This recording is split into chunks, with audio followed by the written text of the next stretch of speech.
লেবাননে হিজবুল্লাহর নিরস্ত্রীকরণ নিয়ে আলোচনা যখন গতি পাচ্ছে, তখন গোষ্ঠীর এক শীর্ষ কর্মকর্তা রয়টার্সকে জানিয়েছে, যদি ইসরায়েল দক্ষিণ লেবানন থেকে পুরোপুরি সেনা প্রত্যাহার করে এবং হামলা বন্ধ করে, তবে তারা অস্ত্র নিরস্ত্রীকরণ দেশটির প্রেসিডেন্টের সঙ্গে আলোচনায় বসতে প্রস্তুত। যুক্তরাষ্ট্র সমর্থিত প্রেসিডেন্ট জোসেফ আউন জানুয়ারিতে ক্ষমতায় বসার পর ঘোষণা দিয়েছিলেন, অস্ত্রের পূর্ণ নিয়ন্ত্রণ কেবল রাষ্ট্রের হাতেই থাকবে।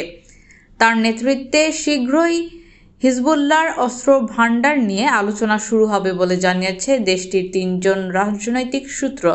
2024 সালের ইসরায়েল হিজবুল্লাহর যুদ্ধের পর পরিস্থিতির ভারসাম্য ভেঙে পড়ে। সংঘাতে হিজবুল্লাহর অনেক শীর্ষ নেতা ও হাজার হাজার যোদ্ধা নিহত হয়েছে। ধ্বংস হয়েছে রকেট মজুদের বড় অংশ। এই পটভূমিতে অস্ত্র প্রসঙ্গে নতুন করে আলোচনার আবহ তৈরি হয়েছে।